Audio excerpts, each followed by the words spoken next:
Morning student, class 7th में आपका स्वागत है। आज हमारा लास्ट लेसन है सेमिस्टर का, जहाँ चाह वहाँ राह। मतलब अगर हम कोई चीज़ करने के लिए ठान लें तो उसको हम पूरा कर लेते हैं। बोलते हैं ना, हिम्मत मर्दद मदद खुदा। अगर आपके अंदर कोई चीज़ पाने की लगन है तो उसमें भगवान भी आपको मदद करता है। इसकी लेखिका है मोहिनी, अनुराधा मोहिनी। जन्म 21 सितंबर 1961, नागपुर, महाराष्ट्र। परिचय। अनुवाद के क्षेत्र में राधा मोहिनी जी ने अनमोल योगदान दिया है। आपने विविध प्रारंभिक कोशों की निर्मित से सहभाग, वैचारिक एवं ललित पुस्तकों का संपादन किया है। मतलब इनको अनुवाद करना आता है, ट्रांसलेशन। तो दूसरे भाषा में लिखी हुई किसी और की कहानियों को, पुस्तकों को ये अच्छे से अनुवाद करती थी, ट्रांसलेट करके उसको हिंदी में सब तक पहुंचाने की कोशिश करती थी। संपादन मतलब उसको छपाई करना, आगे पहुंचाना। प्रस्तुत कहानी में लेखिका ने संकल्प शक्ति और उसके समुचित क्रियान्वयन से असंभव काम को संभव करने की प्रेरणा दी है। जहाँ चाह वहाँ राह, इसका यही अर्थ होता है कि कोई भी असंभव काम को संभव में बदलना। तो बच्चे लोग, चलो हम लोग शुरू करते हैं। कहानी बहुत प्यारी कहानी है, बच्चों के ऊपर है, ध्यान से सुनना। असंभव गांव की पाठशाला की घंटी बजी। घंटी मतलब बेल रिंग होना। धुआंधार बरसात हो रही थी, बहुत जोरों से बारिश हो रही थी। वर्षा के कारण प्रार्थना मैदान पर न होकर कक्षा में संपन्न हुआ। कक्षा मतलब क्लासरूम। उपस्थिति लेते हुए, उपस्थिति का अर्थ होता है आप लोग का अटेंडेंस लेते हुए, गुरुजी ने देखा कि आज कक्षा में बहुत कम विद्यार्थी हैं। आज इतने विद्यार्थियों की अनुपस्थिति रहने का कारण क्या है? उन्होंने विद्यार्थियों से पूछा। वही नाला गुरुजी सब ने एक स्वर में उत्तर दिया। जब असंभव गांव की पाठशाला मतलब स्कूल, वहाँ पे धुआंधार बारिश हो रही थी। जब घंटी बजी तो बहुत जोरों से बारिश हो रही थी। तो प्रेयर अपने उनके जो स्कूल का मैदान होता है उसमें ना होकर सभी क्लासरूम में प्रार्थना हुआ। और प्रार्थना लेने के बाद जब क्लास अध्यापक ने अटेंडेंस लेना शुरू किया, उपस्थिति मतलब अटेंडेंस, तो बहुत कम बच्चे उपस्थित थे, प्रेजेंट थे। तो गुरुजी ने बोला, अरे आज इतने कम बच्चे कैसे हैं? तो क्लास में जो बच्चे बैठे थे सबने एक साथ बोला, वही नाला गुरुजी।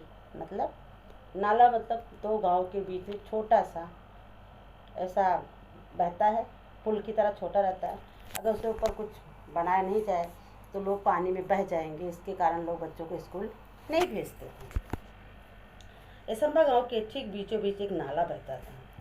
गांव की बस्ती नाले के एक तरफ थी पाठशाला और खेत दूसरी तरफ थे। बरसात के दिनों में नाले में कई बार 4 से 5 फीट तक पानी भर जाता था। बड़े बुजुर्ग तो किसी तरह अपने गाय बैलों के साथ नाला पार कर लेते थे, खेतों में चले आते थे। किंतु पाठशाला आने के लिए नाला लांघना मतलब पार करना विद्यार्थियों के लिए संभव नहीं था, क्योंकि वो बच्चे छोटे होते। 4 से 5 फुट पानी मतलब पूरा डूब जाना, इसलिए बच्चे लोग नहीं आ पाते थे। जब जब जोरों की बारिश होती, उस दिन कक्षा में विद्यार्थियों की उपस्थिति पर असर पड़ता। उपस्थिति मतलब प्रेजेंटेशन, उनके प्रेजेंटिंग पर बहुत असर पड़ता। बच्चे प्रेजेंट नहीं हो पाते थे, स्कूल में नहीं पहुंच पाते थे। अनेक बार विद्यार्थी पूरे सप्ताह पाठशाला नहीं जा पाते थे। पाठशाला का अर्थ होता है स्कूल, विद्यालय। कई बार ऐसा होता था कि बारिश बहुत ज़्यादा हो जाती थी और गांव में पानी भर जाता था, नाले में पानी भर जाता था, जिसकी वजह से बहुत सारे बच्चे स्कूल नहीं जा पाते थे। अनेक बार विद्यार्थी पूरे सप्ताह पाठशाला नहीं जाते। इसके चलते गांव में बरसात, नाले में भरा पानी, पाठशाला से छुट्टी। असंभव की यही कहानी। एक तरह से बच्चों ने गाना बना लिया था। क्या? नाले में भरा पानी, पाठशाला से छुट्टी, असंभव की यही कहानी। यह गीत गांव में प्रचलित हो गया था। प्रचलित मतलब प्रसिद्ध हो जाना, कि जब बारिश का महीना आता था तो बच्चे यही होते थे, बरसा पानी भरा भरा नाला, ऐसा की यही कहानी। पाठशाला में अनुपस्थिति का विद्यार्थियों की पढ़ाई पर बहुत बुरा प्रभाव पड़ता था। मतलब बारिश 4 महीना रहती है तो बच्चे 4 महीना स्कूल नहीं जा पाते थे, जिसके कारण बच्चों की पढ़ाई पर बहुत बुरा असर पड़ता था। उस समय बच्चे लोग, इंटरनेट का ज़माना नहीं था, तो गांव में ये सब तो होता भी नहीं है, तो पढ़ाई कैसे पूरी होती। इसीलिए बच्चों की पढ़ाई पर बहुत ही खराब असर पड़ता था। अच्छी श्रेणी मतलब रैंक, अच्छा रैंक लाने वाले विद्यार्थी भी वार्षिक परीक्षा में पीछे रह जाते थे। सब परेशान थे, पर क्या करते, मार्ग असंभव था। असंभव मतलब रास्ता बहुत कठिन था। असंभव में मूल शब्द संभव होता है। असंभव एक उपसर्ग है, आ को हटा दिया तो क्या आ गया, संभव, मुमकिन। यही संभावना एक दिन एकाएक काम कर गई। यही जो संभावना थी, शंका थी, वही एक दिन अचानक से काम आ गई। हुआ यह कि उस दिन भारी वर्षा के कारण असंभव के अधिकांश विद्यार्थी पाठशाला नहीं जा पाए थे। सो दोपहर बाद बरसात थोड़ी रुकने पर चौपाल में बरगद के पेड़ के नीचे चबूतरे पर बैठे हुए आपस में बातचीत कर रहे थे। बच्चे लोग गांव में जो पेड़ होते हैं ना, वो पेड़ के नीचे लोग बैठते हैं, आराम करते हैं, छाँव लेते हैं, ठंडी हवा लेते हैं, जिसके कारण मिट्टी और ईंट से उसके चारों तरफ बैठने लायक चबूतरा बना दिया जाता है। तो एक दिन बच्चे लोग स्कूल नहीं गए थे। दोपहर में थोड़ी बरसात रुकी तो सब बच्चे मिले, और देखो आगे क्या बोलते हैं।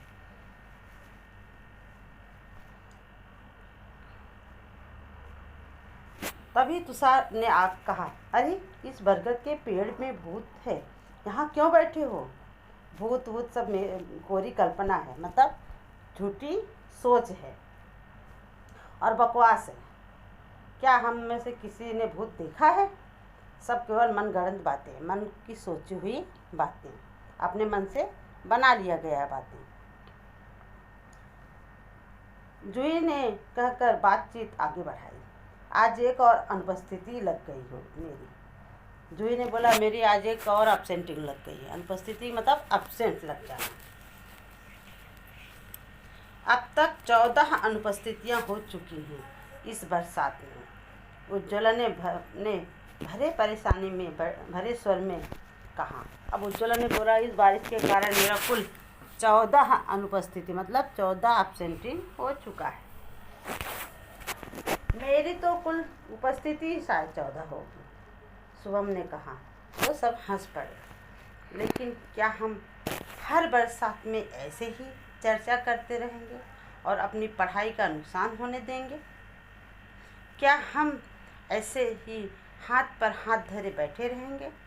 आशीष ने गंभीर स्वर में कहा, हम कर भी क्या सकते हैं, हम तो बच्चे हैं। शुभम ने कहा, मेरी उपस्थिति 14 है। फिर बोला कि हम लोग क्या ऐसे ही बैठे रहेंगे, क्या बारिश के कारण हमारी पढ़ाई ऐसे नुकसान होती रहेगी। तभी बीच में आशीष ने बहुत ही विनम्र स्वभाव, गंभीर स्वभाव में बोला, हम कर भी क्या सकते हैं, हम तो बच्चे हैं। तुषार ने कहा, सच कहा तुषार तूने, हम बच्चे कर भी क्या सकते हैं, हम बच्चे कर भी क्या सकते हैं। इस वाक्य को गीत की तरह गाकर एक साथ तालियां बजाकर वहाँ बैठे बच्चे जोर जोर से हंसने लगे। हंसो मत, कोई कुछ कर सकता है तो वह हम ही हैं। आत्मविश्वास भरा यह स्वर दामिनी का था। हर समस्या का निदान संभव है। हर निदान मतलब रास्ता पाना, तरकीब लाना। हर निदान को हम हटा सकते हैं, उस पर जीत हासिल कर सकते हैं। कितना बड़ी भी समस्या हो, उससे छुटकारा पाना संभव है, मुमकिन है, बस थोड़ी मुश्किल होती है। प्रकृति ने विचार करने के लिए हमें बुद्धि दी है। मुझे विश्वास है कि हम सब मिलकर विचार करेंगे तो कोई ना कोई रास्ता अवश्य मिलेगा। कोशिश करने वालों की कभी हार नहीं होती। दामने की बातों ने बातचीत का माहौल बदल दिया। हर कोई गंभीर होकर समस्या के हल के बारे में सोचने लगा। हल मिल गया। हम बरसात में भी पाठशाला जा सकते हैं। आशीष की आंखों में चमक और स्वर में उत्साह था। कैसे? सबने एक साथ पूछा। हम नाले पर पुल बनाएंगे। पुल? मित्रों के स्वर में आश्चर्य को भांपकर आशीष ने आत्मविश्वास पूर्वक उत्तर देते हुए कहा। आत्मविश्वास मतलब जिसमें पूरा का पूरा इंसान रहता है कि हाँ, यह काम होना ही होना है। विश्वास से भरा शब्द। विज्ञान की पुस्तक में हम सब ने पुल की जानकारी पढ़ी है। जब कभी शहर गए हैं, बड़े बड़े पुल देखे हैं। अंतर्जाल मतलब कंप्यूटर, नेटवर्क, इंटरनेट। अंतर्जाल का अर्थ होता है इंटरनेट से हम जानकारी भी प्राप्त कर सकते हैं। गांव का नाला बहुत बड़ा चौड़ा नहीं है। हमें लगभग 10 फीट का पुल बनाना होगा। 10 फीट मतलब पुल बनाने का विचार जंगल की आग की तरह इसंबा गांव में फैल गया। जैसे जंगल में आग लग जाए तो उस पर पकड़ना मुश्किल होता है, वैसे ही गांव में पुल बनाने की विचार पूरे गांव में फैल गई। हर व्यक्ति विचार और विद्यार्थियों के हौसलों की प्रशंसा कर रहा था। जो भी सुनता था बच्चों की बातें, सब लोग उसकी बड़ाई कर रहे थे कि देखो बच्चों ने कितना अच्छा रास्ता सोचा है, कितना सही तरकीब निकाला है। विद्यार्थियों ने छोटे छोटे समूह बनाकर, मतलब छोटे छोटे टुकड़ियों में अपने आप को बांट कर कि कौन क्या काम करेगा, कौन क्या काम नहीं करेगा, किसको क्या क्या काम करना है, बनाकर इस प्रकल्प का अर्थ होता है प्रोजेक्ट की बारीकियों पर काम करना शुरू किया। बारीकी मतलब क्या सामान लगेगा, छोटी सी छोटी चीज़ों पर, क्योंकि बेटा कोई बड़ा काम हो बनता है ना तो छोटी से छोटी चीज़ भी लगती है। ऐसा नहीं है कि पुल बनाना तो बस पुलिया ला के रख दिया, नहीं। पुलिया को रोकने के लिए क्या क्या सामान चाहिए, क्या क्या सामान नहीं चाहिए, उसको मजबूत बनाने के लिए ये सब पर बच्चों ने विचार करना शुरू कर दिया। सामग्री की सूची बनाई। जो लिस्ट बनाते हैं सामग्री, क्या क्या सामान चाहिए, वो सबकी लिस्ट बनाई गई। सामग्री खरीदने के लिए 20-20 रुपये एकत्रित करना आरंभ कर दिया। अब तक पाठशाला के शिक्षक और गांव के लोग भी सहायता के लिए आगे आ चुके थे। जब बच्चों ने तरकीब निकाला, आइडिया निकाला, राह निकाला, तो सब लोग आगे आने लगे। शिक्षक आगे आने लगे और इसंबा गांव के लोग भी आगे आने लगे, क्योंकि अगर कोई काम अच्छा हो उसमें हर कोई मदद करता है। देखते देखते सामग्री के लिए आवश्यक राशि मतलब पैसा, रुपया जमा हो चुका था। बुजुर्गों का अनुभव, जो बड़े बुजुर्ग होते हैं उनके अंदर जानकारी बहुत ज़्यादा होती है, इसलिए कोई कार्य करने से पहले बुजुर्गों को अगर सलाह लेते हैं तो वह कार्य अच्छा होता है। युवाओं की शक्ति मतलब जो बड़े होते हैं जिसमें ताकत होती है। विद्यार्थियों का उत्साह, ऐसा बोला गया है बच्चों में कोई भी कार्य करने का बहुत ही अच्छा उत्साह होता है, उनमें जोश होता है, वो कभी थकते नहीं हैं। सब साथ मिलकर काम कर रहे थे। संगठित प्रयासों से काम आकार लेने लगा। संगठित मतलब एकता, एकजुट होकर जब सब लोग प्रयास किए, कोशिश किए तो काम अपने रास्ते पर चल पड़ा, वह काम बनने लगा। सीमेंट की पाइपें खरीदी गई, पत्थर इकट्ठे किए गए, ईंटें आई। बंजर जमीन से मिट्टी खोदी गई। बंजर जमीन मतलब जो अनुपजाऊ जगह होता है, जहाँ पे खेती होती गांव में नहीं की जाती है, वहाँ की मिट्टी बहुत मजबूत होती है, तो इसलिए वहाँ से मिट्टी निकाला गया। गांव के छगन बाबा नामक एक बुजुर्ग ने प्रचुर मात्रा में रेत उपलब्ध करा दी। मतलब जितना ज़रूरत थी उतना उन्होंने अपने तरफ से रेती बच्चों को दे दिया। पुल बनाने के लिए पूरे गांव के हाथ एक साथ मिट्टी का भराव करने लगे। ऐसा अगर थोड़ा थोड़ा मिट्टी डालेंगे तो पानी से बह जाएगा। जब उसको मिट्टी को एक साथ लोग डालेंगे ना तो मिट्टी एक तरह से पत्थर का आकार लेने लगता है और मिट्टी बहता नहीं है। हर दिन स्वप्न पूर्ति, जो बच्चे लोग स्वप्न देखते थे उसकी ओर एक एक कदम बढ़ने लगा था गाँव। जो बच्चों ने मिलकर एक सपना देखा कि हर असंभव काम को संभव किया जा सकता है, हम स्कूल जा सकते हैं। उन्होंने जो प्रोजेक्ट बनाया था, जो प्रकल्प बनाया था, उस पर सबने मिलकर एक साथ एकजुट होकर कार्य करना शुरू किया तो वह कार्य अपना रूप लेने लगा था। अंततः आनंद की वह सुबह भी आई और अंत में खुशी की वह सुबह भी आई। वर्षों की कठिनाई दूर हो गई। जो कई सालों से मुसीबत थी वह खत्म हो गई।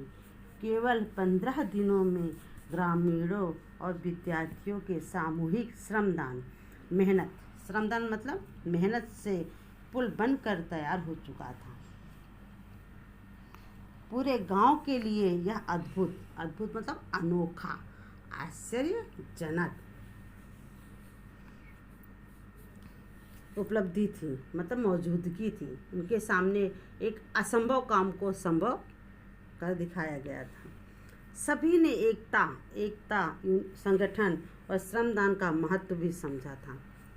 सब लोग, गांव के लोग, विद्यार्थी, शिक्षक, सब ने यह मान लिया एकता में बहुत ताकत होती है, कोई भी कार्य असंभव नहीं है। बरसात में इस बार भी नाले में पानी भरा था, पर विद्यार्थी हंसते खेलते पुल से पाठशाला की राह जाने लगे। पुल भी विद्यार्थियों के हौसले को देना मतलब सलाम करना कि ये बच्चे भी क्या बच्चे हैं, बड़ाई करना। मानो मन ही मन कह रहा था, जहाँ चाह होती वहीं राह होती है। जूही ने अपने बड़े भाई की सहायता से पुल के उद्घाटन मतलब किसी कार्य का शुभारंभ होना, शुरुआत होना। वृत्तांत मतलब एक छोटा सा आंखों देखा भाषण बनाया और संगणक की सहायता से शिक्षा निरीक्षक के सामने प्रस्तुत किया। संगणक मतलब उन्होंने जो जूही ने अपने बड़े भाई की सहायता से पुल के उद्घाटन का एक छोटा सा विवरण तैयार किया और जो एजुकेशन मिनिस्टर थे उनके सामने इंटरनेट के माध्यम से भेजा कि कैसे हम सब बच्चों ने मिलकर अपने इसंबा गांव में स्कूल जाने के लिए अपने कार्यों पर जीत हासिल किया।